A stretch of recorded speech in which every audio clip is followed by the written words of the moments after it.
Почитувани, економската политика на СДС доживува тотално фиаско. Рецесијата е веќе реалност во Македонија. Индустријското производство во август годинава во однос на истиот месец лани е намалено за цели 5,3%. Индустријското производство тоне веќе трет месец поред.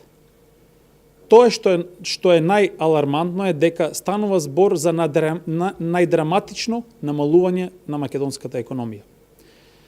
Македонската економија вртоглаво паѓа, рударството забележа пад од 6,1%, преработувачката индустрија на историски 8%, што е рекорд, а огромен пад има и преработките на земјоделските производи како резултат на катастрофалната земјоделска политика на владата на СДС.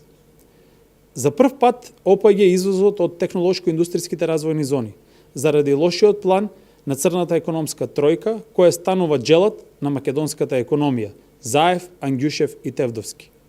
Со ваквите поразителни економски индикатори, државата економски пропаѓа.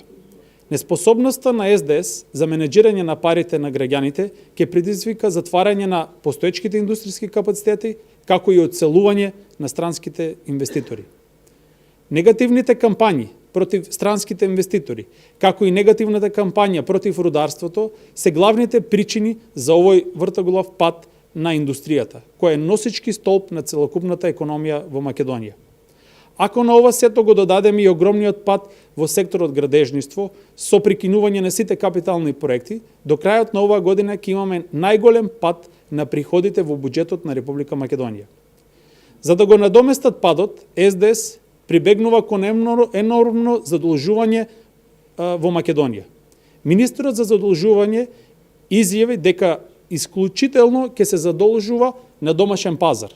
Ова значи дека државата, наместо да ја поддржува македонската економија и поттикнува инвестициите и кредитирањето во Македонија, на домашните компании станува директен джелат на домашното стопанство, црпејќи ги средствата од банкарскиот сектор и економијата. Почитувани, владата на ВМРО ДПМН 10 години напорно работеше за стабилен економски раст и инвестиции. Владата на СДС за само 110 дена ја уништи македонската економија. На Македонија се потребни нови работни места, на Македонија се потребни нови инвестиции. Ова сценарио мора да се спречи. Граѓаните на 15 октомври ќе им пресудат на джелатите на македонската економија.